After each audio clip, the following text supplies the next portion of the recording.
This channel does not promote any violent, harmful, or illegal activities. All content provided by this channel is meant for an educational purpose only. এই মুহূর্তে রাজ্যসভায় অমিত শাহ বক্তৃতা আমরা শুনবো।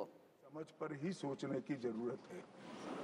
कुछ लोगों को इसमें दिखता है कि बंगाल में चुनाव आने वाला है, इसलिए वंदे मातरम की चर्चा हो रही है।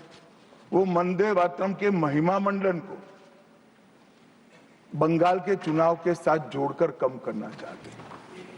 ये सही है कि वंदे मातरम की रचनाकार बंकिम बाबू बंगाल में पैदा हुए, बंगाल में गीत की रचना हुई और आनंद मठ जिसमें बाद में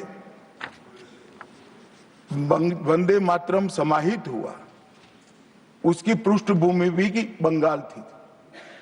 मगर जब वंदे मातरम का प्रकटीकरण हुआ, वंदे मातरम बंगाल तक सीमित नहीं रहा था, देश तक भी सीमित नहीं रहा था।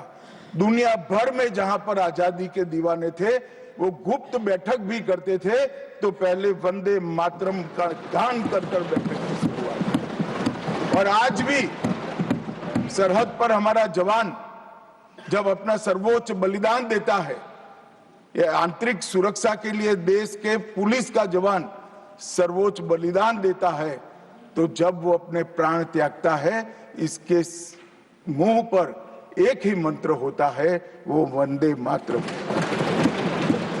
मान्यवर, ये वंदे मातरम का गान, वंदे मातरम का गीत, ये भारत माता को गुलामी की जंजीरों से मुक्त करने का नारा बना था, आजादी के उद्घोष का नारा बन चुका था, आजादी के संग्राम का एक बहुत बड़ा प्रेरणा स्रोत बना था। और शहीदों को अंतिम बलिदान, सर्वोच्च बलिदान देते वक्त अगले जन्म में भी भारत में ही जन्म लेकर फिर से मां भारती के लिए बलिदान करने की प्रेरणा वंदे मातरम से मिली। और ये चिर पुरातन राष्ट्र को अनेक सदियों तक अपनी संस्कृति के रास्ते पर आगे बढ़ाने की प्रेरणा भी कई सारे मनुष्यों को इस वंदे मातरम से मिली।